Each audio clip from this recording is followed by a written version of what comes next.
जय श्रीराम। आज शिंगवे या गावातून आम्ही चारधाम परिक्रमेसाठी निघालेलो आहोत। एकूण आम्ही 5 जण आहोत आणि 5 जण दुचाकीवरून चारधाम यात्रा ही आयोजित या ठिकाणी केलेली आहे। गेल्या 2 वर्षापासून आम्ही नर्मदा परिक्रमा ही बाईकवर करतोय आणि 4,500 किलोमीटरचा प्रवास हा आम्ही बाईकवरती नर्मदा परिक्रमा करून या ठिकाणी 2 वर्ष पूर्ण केलेला आहे। ह्या वर्षी जरा थोडंसं नवीन काहीतरी करावं या उद्देशाने चारधाम यात्रा ही आम्ही बाईकवरती करणार आहोत। हा साधारणतः 6,000 किलोमीटरचा प्रवास आहे।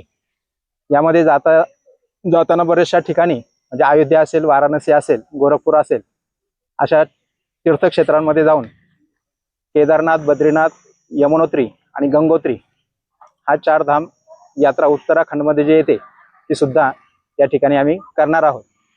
या ठिकाणी आमचे काठापूरचे मित्र अशोक थोरात, त्याचप्रमाणे सुभाष हाटकर, शिंगवेगावचे बाळासाहेब आव्हळ आणि पाबळचे प्रथमेश धोंगडे आणि मी नारायण कुलकर्णी असे आम्ही 5 जण या ठिकाणी 30 दिवसाच्या प्रवासासाठी निघालेलो आहोत। साधारणतः हा 6,000 किलोमीटरचा प्रवास 30 दिवसामध्ये पूर्ण करण्याची आमची मनीषा आहे।